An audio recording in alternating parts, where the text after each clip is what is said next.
Hi guys, happy Friday. Not a lot of daylight left.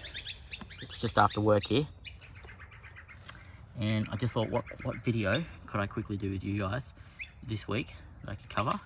And I thought dual battery systems. So in the Adventra, the one that I travel around and sleep and camp in, I run this little system.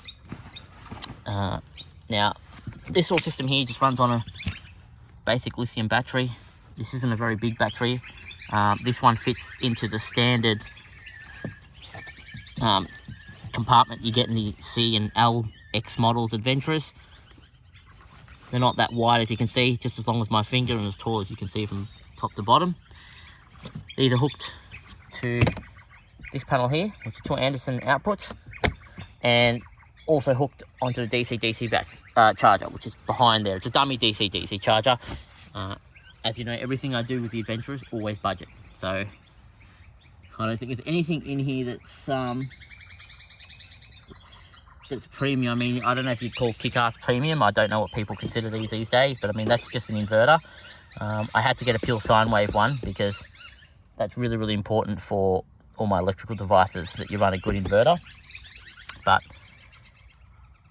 yeah, back to the point of the video, I guess.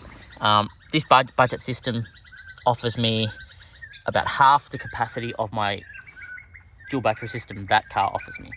I think the one I installed in that cost me, how much did that cost me? Probably over $1,200, and I installed it myself. So $1,200, and it still, you know, I still had to do the labor to install it.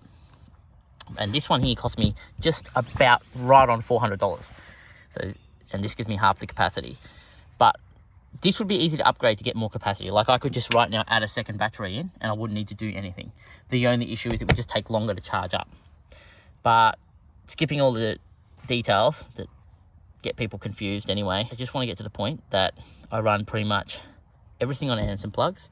And my reason for running everything on Anderson plugs is so I can disconnect them.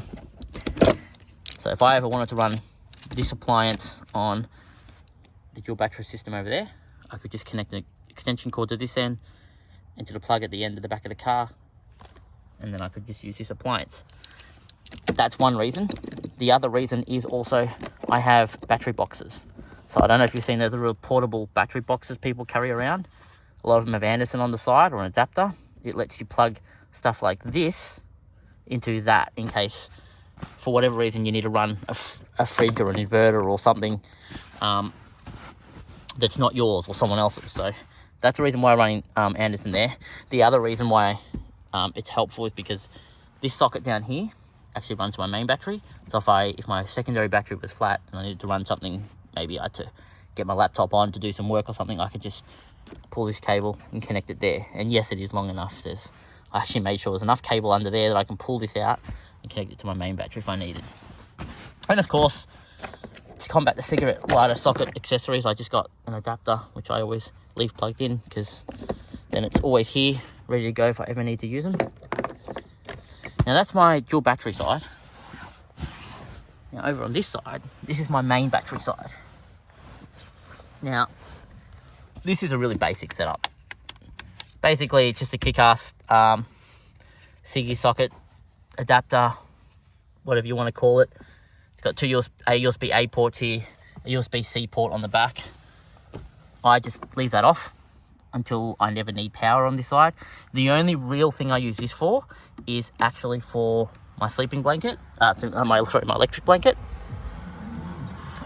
And I use it on that because that's got an auto shut off. So you turn that on the high setting, it draws 4 amp hours, and it turns off after 45 minutes on its own. So I could just fall asleep and it'll be fine. I'll just turn that on. I'll turn on whichever ones I need to use, plug it in. I might check my phone on charge all night because I know that's not going to drain the battery, and I'm good. That's kind of the purpose of that. Normally that fits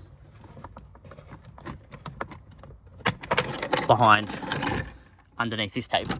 This is just yet again another cheap table setup that I have. I actually have a light that I leave here that I just normally turn on. Chuck my MacBook on here and I do my editing. But while I'm here, I also want to talk about the extra things that I carry. So, jump kit. This one here is just in case I ever do flatten the main battery. I have a backup. Pretty straightforward. Just turn it on. You plug in the adapter you need. So if you're jumping a car, you can plug this in. If you want to power a fridge or something else, they've got a fridge adapter you can plug into it. If you want to power something a bit more higher amps, you can plug this into it. There's a Siggy socket on the end. Great for taking down to the beach if you want to keep your drinks cool and you got no 12 volt down there. You just take this little doobie that weighs nothing and you can run your fridge for a couple of hours. So that doubles as multi-purpose for only a couple $100. I think I paid $175 for this, sorry. So well worth item to carry. Secondly, I carry my sat navigator everywhere I go. I'm sure you guys are familiar with this if you follow our channel. It lets me check the weather wherever I am currently for the next, the forecast on the Iridium network, and it gives me emergency SOS if I ever need it, like true emergency, which I can activate without a phone.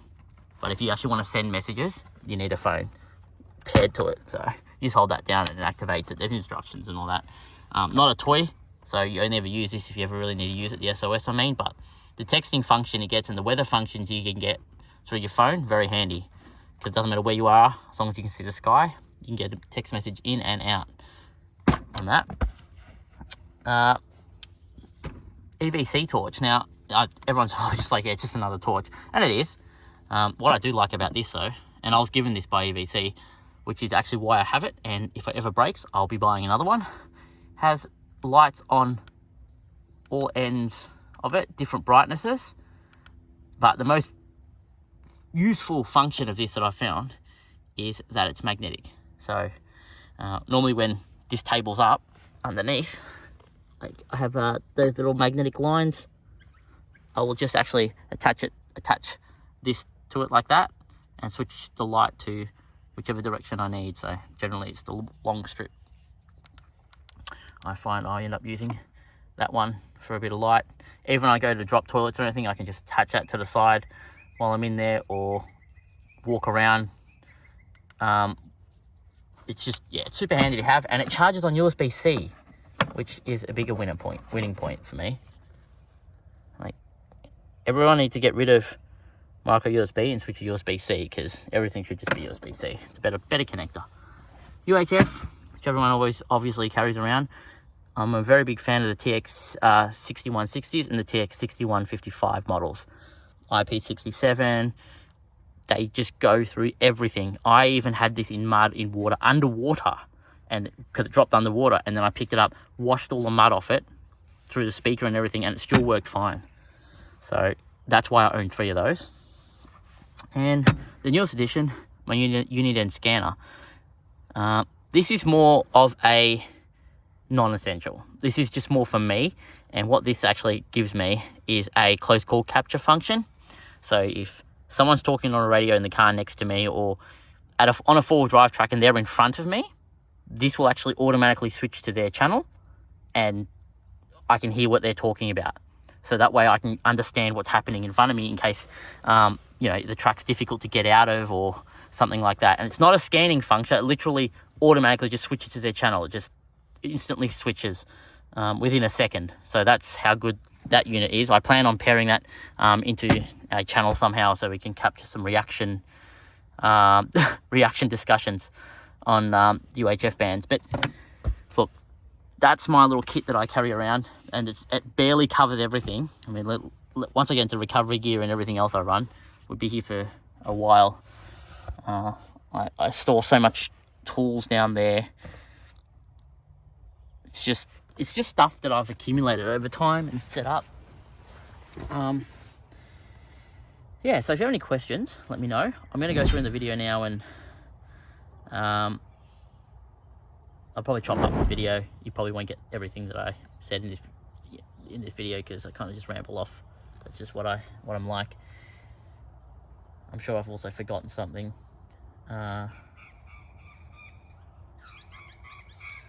Yes, I think that's everything. Oh, if you're interested to do your own dual battery setup, we do have a video that's like 2 years old on our channel, which I'll link in the description of this video. It's all right. It's all right, but it's not perfect. It definitely gives you an idea if you're thinking of doing your own setup. I mean, I did everything in that, following pretty much what I already understood of 12-volt stuff, and I had no problem getting it together. It's properly fused, just like this. Everything's fused behind here. I mean, I didn't mention fuses, but everything's fused. Even the DC kit that I got, the cheap one, for I think it was $100, and it came with, it's pre-fused with N's and N's, and it's a 10 amp, basically slow start passive DC charger, and it works a treat. You just need to make sure you have a good voltage sensitive relay isolator, which, look, if you guys want a video, I'll make a video on 12-volt stuff.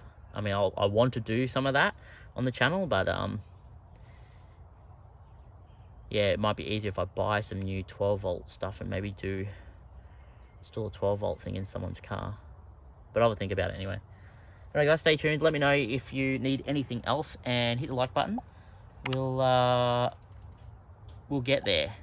I'm just trying to right now figure out the gaps in our channel that I want to cover, because there's been a lot of things I kind of want to cover for a while, but it's just like I don't have access to some of the stuff. Oh, and I know someone's probably going to comment, why is your main battery 12.3 volts? That's not right.